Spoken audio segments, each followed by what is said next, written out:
So good morning, everyone. Again, my name is Silvea Chowdhury. I am the new health promoter at the Jane location. My focus is newcomer settlement and integration. My portfolio is a little bit different right now because I'm kind of starting from birth. So it gives me an opportunity to kind of talk about the groundwork.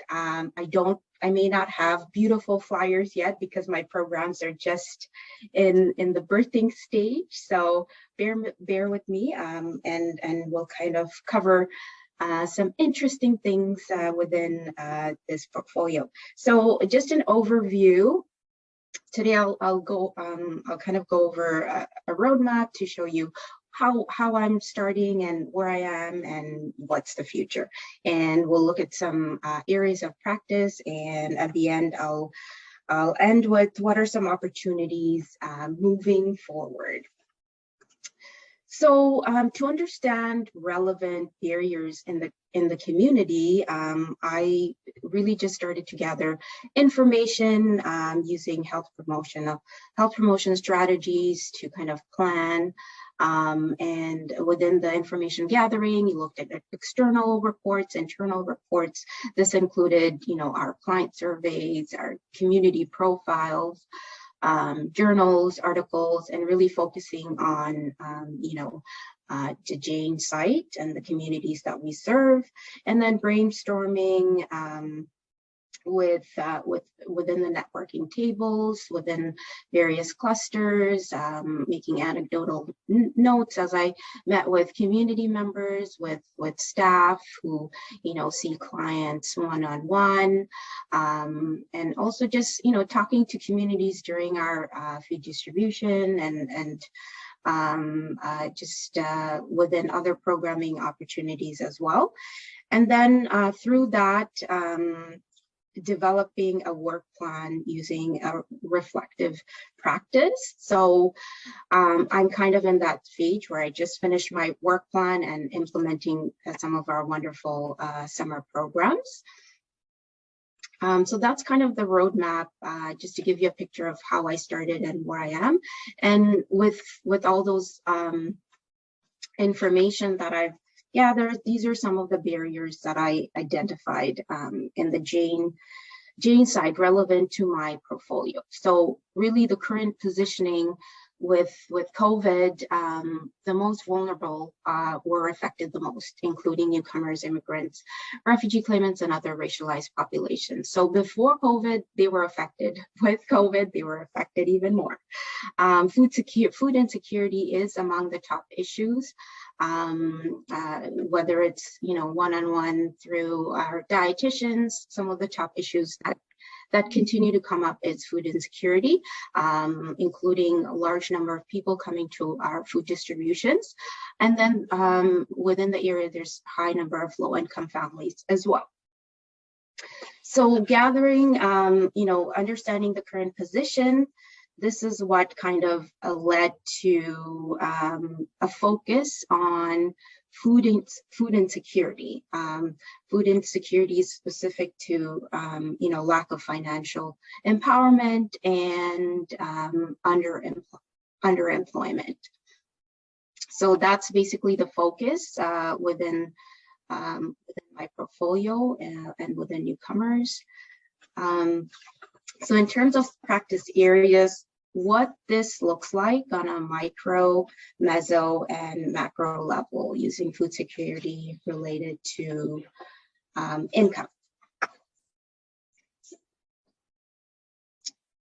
So on a micro level, utilizing peer-led train model. So that's something that I'm focusing on right now, building the capacities of peer facilitators to train and facilitate so that they can facilitate community kitchens. So really bringing that back and having that kind of train model. Currently, the current position, implementing food distributions at an individual level. So people with immediate support, they're coming to our food distributions. We've so far within the last 2.5 months that I've been here. We've had about 4 at least at the Jane location. Supporting people with immediate food insecurity issues, and within programs implementing community dining, newcomer cooking together, which is something we're starting very soon, as well as the Baking for Beginners, which is a camp for kids, and really starting early with kids and giving them the tools and teaching opportunities so they get to learn about food safety and learn about cooking skills early on. And then also financial empowerment programs, empowering newcomers through financial skill building opportunities. So that's kind of, excuse me, at an individual level and interpersonal level. So onto our meso kind of organizational, institutional level, being active on collaborative networks and partnership tables, currently collaborating with Second Harvest and Daily Bread to facilitate community dining and food handler certificates, so we can start training community members who are interested, who can kind of build on that skill, and collaborating with financial institutions and newcomer agencies.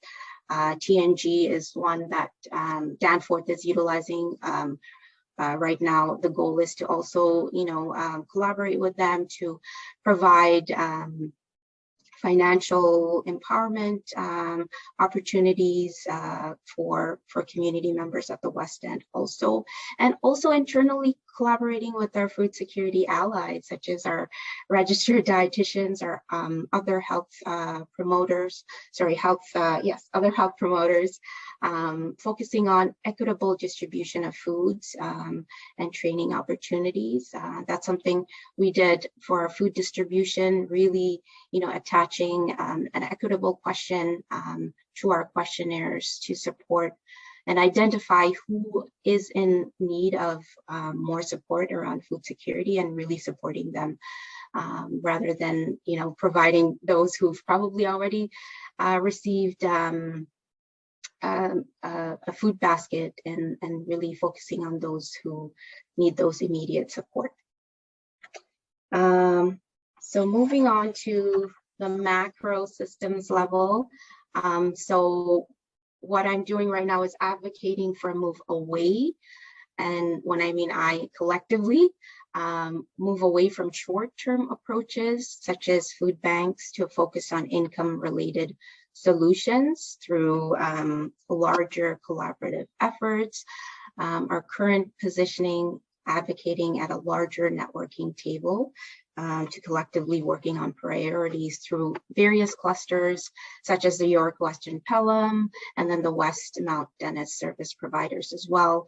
I've only, just began meeting them. I've met them multiple times within the last 2.5 months, and one of the, I was fortunate to participate in an evaluation piece where all of the organizations within the clusters identified a huge need for food security support, and that we're trying to collaboratively work on this issue and see how we can kind of tackle that systemically, whether it is, changing policies or working with counselors and government, and seeing how we can kind of do the immediate support, but also think about how we can support people in the larger scale, and kind of moving away from those short-term approaches where people are just going for one-time, food packages, and really building in the financial aspect to support them so they can have opportunities to, have ongoing food for their home and nutritious food for their home as well, and have opportunities for newcomers to kind of build that capacity of, financial empowerment and, having to use their skills and build on their skills so that they can start providing for themselves as well. So what are the future opportunities moving forward? I mean, again, this is really in the planning and kind of birthing stages of implementation. So our overall goal right now is really to reduce vulnerability of newcomers. And what do we do? We're trying to reduce food insecurity through proactive food support strategies, employment and financial empowerment that are community-led support models and collaborative approaches. And right now, the priority actions are really to strengthening, aligning, and expanding capacity of collaborative approach to reduce food insecurity. So really working together with our local counselors, with our cluster networks, and trying to build something to support food insecurity within newcomers and within, the population, that we're serving. And another priority action is advancing strategies, programs, and services that reduce food security related to income. So focusing on the financial empowerment pieces, and collaborating with different institutions within the clusters and working together to support that cause, really. So that's kind of a little bit of me, what I'm doing. And it's, like I said, it's very early in the stage, and there's a lot of work to be done and a lot of collaborations and things that are happening within my focus of, food security and financial empowerment and employment. So that's just a little bit of my portfolio. Does anyone have any questions? I'm going to stop sharing. There have been lots